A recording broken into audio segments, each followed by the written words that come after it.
संत शिरोमणि गुरु रविदास जी का नाम भारतीय भक्ति आंदोलन के उन महान संतों में लिया जाता है जिन्होंने समाज को केवल ईश्वर भक्ति का मार्ग ही नहीं दिखाया, बल्कि मानवता, समानता, कर्म की गरिमा और आंतरिक शुद्धता का गहन संदेश दिया। उनका जीवन उस कालखंड में था जब समाज गहरे रूप से जाति, ऊंच नीच और भेदभाव में बटा हुआ था। भक्ति साहित्य और ऐतिहासिक परंपराओं के अनुसार गुरु रविदास जी का जन्म काशी क्षेत्र में हुआ। यह वही काशी थी जिसे धर्म और अध्यात्म का केंद्र माना जाता था, परंतु जहां सामाजिक भेदभाव भी उतना ही गहरा था। समाज में जन्म के आधार पर मनुष्य की पहचान तय होती थी और श्रम करने वालों को वर्ग को हे दृष्टि से देखा जाता। गुरु रविदास जी का जन्म एक श्रमशील परिवार में हुआ। यह तथ्य विभिन्न भक्ति स्रोतों और परंपराओं में स्वीकार किया गया है। उन्होंने बचपन से ही श्रम को जीवन का अंग बनाया और अपने पारिवारिक कार्य को भी तुच्छ नहीं माना। उनके जीवन का यह पक्ष उनके दर्शन का मूल आधार बना कि कर्म स्वयं में पवित्र है यदि वह सत्य और ईमानदारी से किया जाए। भक्तिमाल गुरु जी का एक ऐसे संत के रूप में प्रसिद्ध किया गया जिनकी भक्ति निर्गुण थी। निर्गुण भक्ति का अर्थ है ऐसी भक्ति जो रूप, जाति, बाहरी आडंबर और सामाजिक बंधनों से परे है। गुरु रविदास जी के लिए ईश्वर कोई सीमित रूप नहीं था, बल्कि सर्वव्यापक चेतना थी जो हर मनुष्य के समान से विद्यमान थी। गुरु रविदास जी के विचारों का सबसे प्रामाणिक स्रोत गुरु ग्रंथ साहिब है, जिसमें उनके 41 पद संकलित हैं। यह तथ्य स्वयं सिद्ध करता है कि उनकी वाणी को केवल सामाजिक नहीं बल्कि आध्यात्मिक स्तर पर भी सर्वोच्च सम्मान प्राप्त है। इन पदों में बार बार यह भाव प्रकट होता है कि 12वीं ईश्वर शुद्धता से नहीं बल्कि मन की पवित्रता से प्राप्त होती है। उनकी वाणी में कहीं भी विद्रोह का उग्र स्वर नहीं मिलता, न ही किसी वर्ग के प्रति घृणा। इसके विपरीत उनके पद करुणा, सहनशीलता और आत्मबोध से परिपूर्ण है। वे यह स्पष्ट करते हैं कि मनुष्य का मूल्य उसके जन्म से नहीं बल्कि उसके कर्म, भाव और आचरण से तय होता है। गुरु रविदास जी ने तीर्थ, व्रत और बाहरी धार्मिक कर्म कांडों की अनिवार्यता पर प्रश्न उठाया। उनका प्रसिद्ध विचार मन चंगा तो कटौती में गंगा।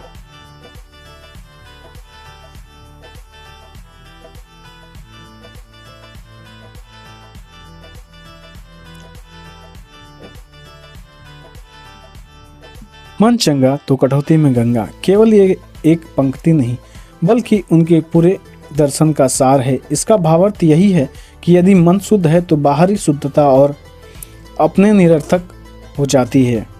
यह विचार उस समय की धार्मिक सोच के लिए अत्यंत गहरा और चुनौतीपूर्ण था। गुरु रविदास जी का जीवन इस बात का प्रमाण है कि उन्होंने कभी स्वयं को समाज से अलग ही नहीं किया। उन्होंने न तो त्याग का दिखावा किया, न ही स्वयं को किसी विशेष पद पर स्थापित किया। उनका मार्ग सहज, सरल और आचरण आधारित था। वे मानते थे कि यदि मनुष्य अपने कर्म में सत्य रखे और अपने मन में करुणा, तो वही ईश्वर का सच्चा स्वरूप है। उनकी वाणी और विचार धीरे धीरे समाज में फैलने लगी। यह प्रसार किसी प्रचार से नहीं बल्कि विचारों की सच्चाई से हुआ। यही कारण है कि उनके विचार केवल साधारण जन तक सीमित नहीं रहे बल्कि विद्वानों, संतों और शासक वर्ग तक पहुँचे, जैसा कि भक्त साहित्य और ऐतिहासिक संकेतों द्वारा ज्ञान होता है। गुरु रविदास जी का जीवन हमें यह सिखाता है कि भक्ति का अर्थ पलायन नहीं बल्कि समाज के भीतर रहकर उसे बेहतर बनाना है। उन्होंने अपने जीवन से यह सिद्ध किया कि मानवता ही सच्चा धर्म है और करुणा ही उसकी पहचान। संत शिरोमणि गुरु रविदास जी की वाणी मूल स्वर मानव समानता और आंतरिक शुद्धता था। भक्ति काल के जिस समय में उनका जीवन रहा उस समय समाज जन्म के आधार पर वर्गीकृत था। धर्म का बाहरी स्वरूप बहुत प्रबल था, परंतु करुणा, समानता का स्पष्ट दिखाई देता। ऐसे समय में गुरु रविदास जी की वाणी ने धर्म की आत्मा को पुनः सामने रखा। गुरु ग्रंथ साहिब में संकलित गुरु रविदास जी के पद इस बात से साक्ष्य है कि उनकी भक्ति किसी एक संप्रदाय या वर्ग तक सीमित नहीं थी। उनकी वाणी निर्गुण परंपरा में स्थित है, जहाँ ईश्वर को किसी रूप, जाति या स्थान में बांधा नहीं जा सकता। उनके पदों में यह भाव बार बार आता है कि ईश्वर सर्वत्र है और प्रत्येक मनुष्य में समान रूप से विद्यमान भी। गुरु रविदास जी के विचारों में जाति व्यवस्था का स्पष्ट विरोध दिखाई देता है। यह विरोध उग्र या आक्रामक नहीं, बल्कि विवेक और करुणा से भरा हुआ है। वे यह नहीं कहते कि किसी वर्ग से द्वेष किया जाए, बल्कि यह कहते हैं कि मनुष्य को उसके कर्म और भाव से पहचाना जाए। यही कारण है कि उनकी वाणी समाज को तोड़ने के बजाय जोड़ने का कार्य करती है। भक्ति साहित्य में यह स्वीकार किया गया कि गुरु रविदास जी ने श्रम को कभी हीन ही नहीं माना। उन्होंने अपने जीवन के माध्यम से यह स्थापित किया कि श्रम और भक्ति एक दूसरे के विरोधी नहीं है। उनके लिए कर्म ही साधना था और साधना ही कर्म। यह विचार उस समय के धार्मिक ढांचे के लिए अत्यंत महत्वपूर्ण, क्योंकि उस काल में श्रम करने वाले वर्ग को धार्मिक दृष्टि से भी निम्न माना जाता था, यानी नीच। गुरु रविदास जी की वाणी में तीर्थ, व्रत और बाहरी कर्मकांडों की अनिवार्यता पर प्रश्न उठाते हैं, लेकिन यह प्रश्न नकारने के लिए नहीं, बल्कि आत्मबोध के लिए है। वे यह स्पष्ट करते हैं कि यदि मन शुद्ध नहीं है तो बाहरी शुद्धता व्यर्थ है। यही भाव उनके प्रसिद्ध कथन मन चंगा तो कटौती में गंगा में पूर्ण रूप से प्रकट होते हैं। यह कथन किसी कथा का परिणाम नहीं, बल्कि उनके दर्शन का सार है, जो भक्ति साहित्य में भावार्थ रूप से स्वीकार किया गया। गुरु रविदास जी की वाणी का प्रभाव केवल सामान्य जन तक सीमित ही नहीं रहा। भक्तिकालीन साहित्य और परंपरा से यह संकेत मिलता है कि उनके विचार समाज के विभिन्न वर्गों तक पहुँचे। इसका कारण कोई संगठन या बल्कि प्रचार नहीं, बल्कि उनकी वाणी की सत्यनिष्ठा और आत्मिक शक्ति थी। जब विचार सत्य होते हैं तो स्वयं मार्ग बना लेते हैं। उनकी वाणी में ईश्वर को भय का कारण नहीं, बल्कि आश्रय के रूप में प्रस्तुत किया गया। वे यह जानते थे कि ईश्वर से जुड़ाव मनुष्य को बेहतर इंसान बनाता है। यदि भक्ति मनुष्य को अहंकारी बना दे तो वह भक्ति नहीं, केवल आडंबर सा है। यह भाव उनके पदों में स्पष्ट रूप से झलकता है। गुरु रविदास जी ने समाज को यह दृष्टि दी कि धर्म का उद्देश्य किसी को ऊंचा या नीचा ठहराना नहीं, बल्कि मनुष्य को उसके भीतर की चेतना से अवगत कराना है। उनके लिए सच्चा धर्म वही था जिसमें करुणा हो, सत्य हो, समानता हो। यही कारण है कि उन्हें केवल एक संत नहीं, बल्कि सामाजिक चेतना के मार्गदर्शक के रूप में भी देखा जाता है।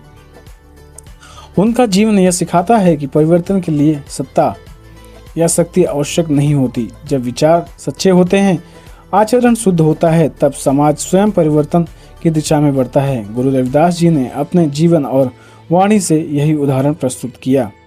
संत शिरोमणि गुरु रविदास जी भक्ति दृष्टि को समझने के लिए जानना आवश्यक है कि निर्गुण भक्ति परंपरा के महान स्तंभ थे। निर्गुण भक्ति का अर्थ है ऐसी भक्ति जिसमें ईश्वर को किसी रूप, मूर्ति, जाति, स्थान या सीमा में बांधा नहीं जाता। यह भक्ति मनुष्य को सीधे उसकी अंतरात्मा से जोड़ती है। भक्ति काल के अनेक संतों की तरह गुरु रविदास जी भी यह मानते थे कि ईश्वर सर्वव्यापक है। वह केवल मंदिर, तीर्थ, पूजा स्थल तक सीमित नहीं। यह विचार उनके पदों में स्पष्ट रूप से दिखाई देता है, जो गुरु ग्रंथ साहिब में संकलित है। उनकी वाणी यह प्रतिपादित करती है कि ईश्वर मनुष्य के भीतर ही विद्यमान है। उसे पाने के लिए बाहरी आडंबर की आवश्यकता ही नहीं है। गुरु रविदास जी के अनुसार भक्ति का वास्तविक उद्देश्य मनुष्य के भीतर अहंकार का क्षय, करुणा का विकास।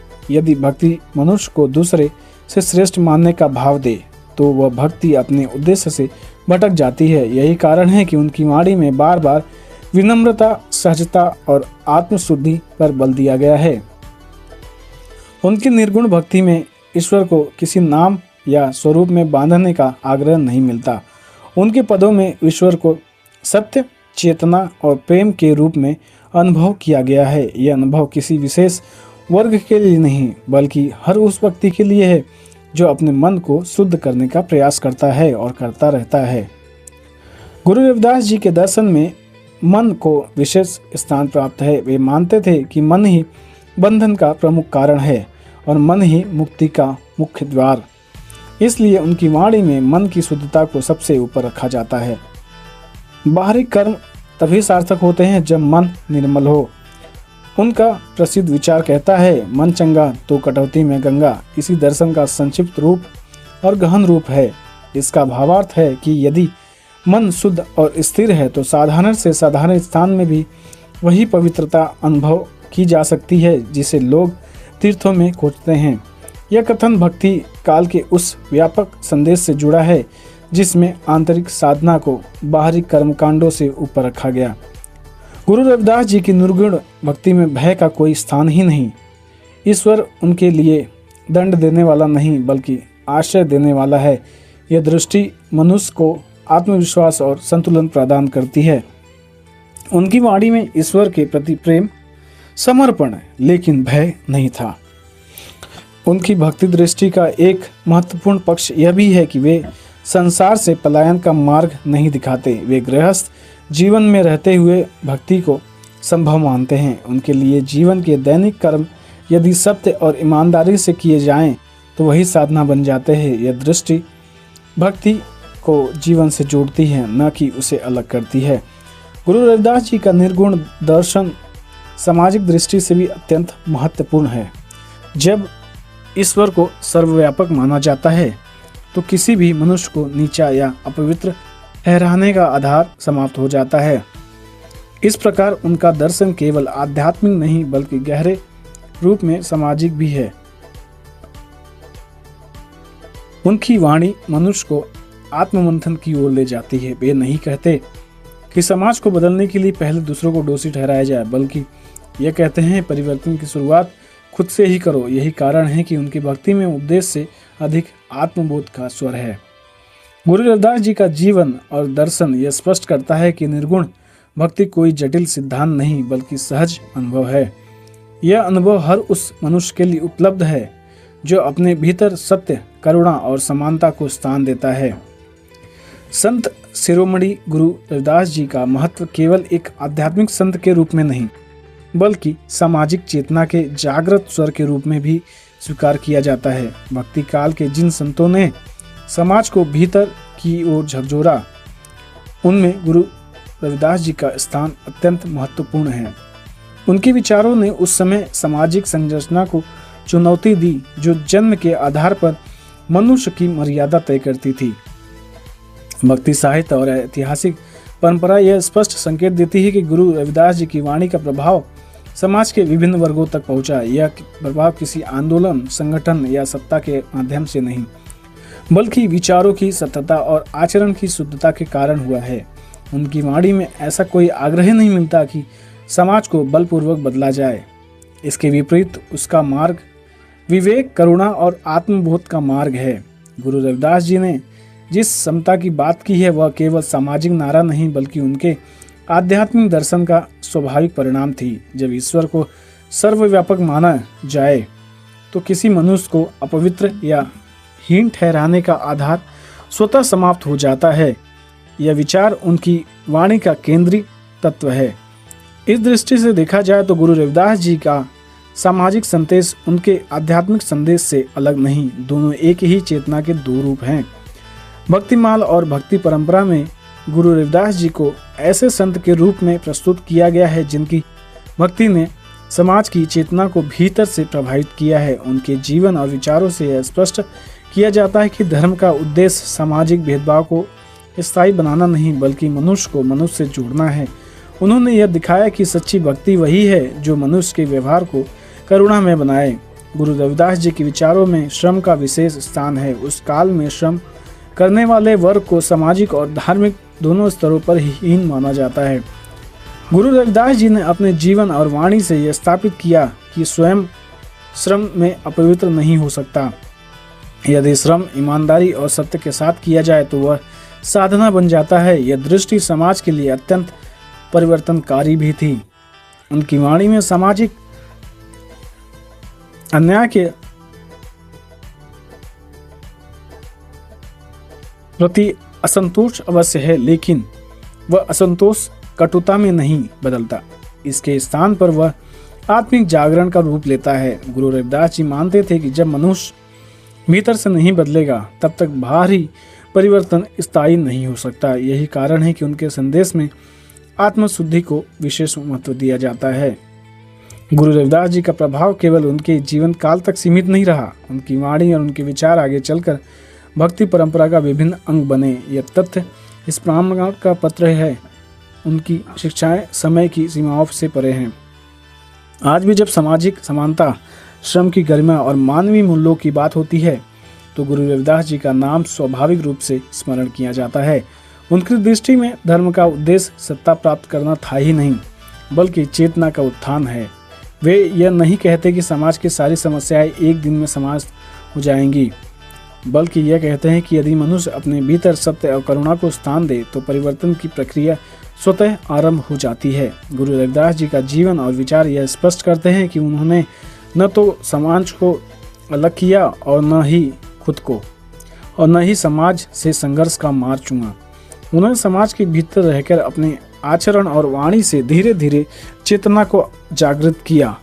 यही उनके सबसे बड़ी शक्ति थी। गुरु रविदास जी की शिक्षाएं किसी एक कालखंड तक सीमित नहीं है। उनका जीवन और उनकी वाणी समय की सीमाओं से परे जाकर मानव समाज के लिए शाश्वत मार्गदर्शन बनती हैं। भक्ति काल में दिए गए उनके विचार आज भी उतने ही प्रासंगिक है जिसने अपने समय में थे। इसका कारण यह है कि गुरु रविदास जी ने जिन प्रश्नों को उठाया वे मनुष्य के अस्तित्व से जुड़े मूल प्रश्न हैं: समानता, गरिमा, श्रम, करुणा और सत्य। गुरु रविदास जी सबसे बड़ी देन यह है कि उन्होंने धर्म को मानवता से जोड़ा। उनके लिए धर्म का अर्थ है किसी विशेष आचार विधान का पालन नहीं, बल्कि ऐसा जीवन जीना था जिसमें मनुष्य के प्रति संवेदनशील हो। उनकी वाणी यह स्पष्ट करती है कि यदि भक्ति मनुष्य को दयालु, विनम्र और न्यायप्रिय नहीं बनाती तो वह भक्ति अधूरी है। आज के समय में जब समाज आधुनिकता की ओर बढ़ चुका है तब भी जाति भेदभाव और असमानता जैसे प्रश्न पूरी तरह समाप्त नहीं हुए हैं। ऐसे समय में गुरु रविदास जी का संदेश और अधिक प्रासंगिक हो जाता है। उन्होंने यह सिखाया कि किसी भी मनुष्य को उसके जीवन के आधार पर नहीं बल्कि उसके कर्म और चरित्र के आधार पर परखना चाहिए। ये विचार आज के लोकतांत्रिक और मानवीय मूल्यों की नींव के समान है। गुरु रविदास जी ने श्रम की गरिमा को स्थापित किया। उन्होंने अपने जीवन और विचारों से यह स्पष्ट किया कि श्रम करने वाला व्यक्ति किसी भी रूप से हीन नहीं हो सकता।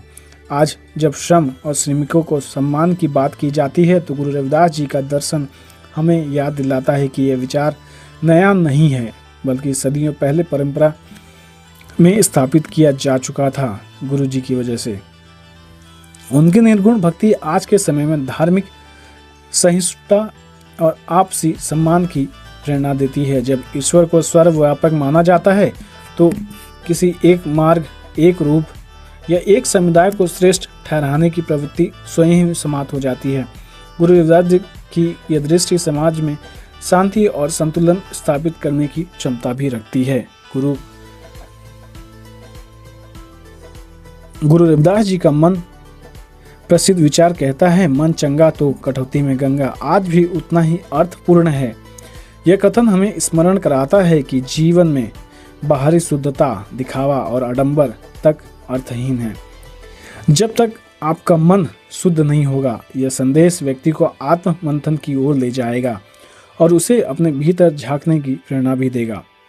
भक्ति साहित्य और परंपरा में गुरु रविदास जी को केवल एक संत के रूप में नहीं बल्कि मानव चेतना के उत्थानकर्ता के रूप में देखा गया। उनकी वाणी ने समाज को यह सिखाया कि परिवर्तन का आरंभ बाहर से नहीं बल्कि भीतर से होता है।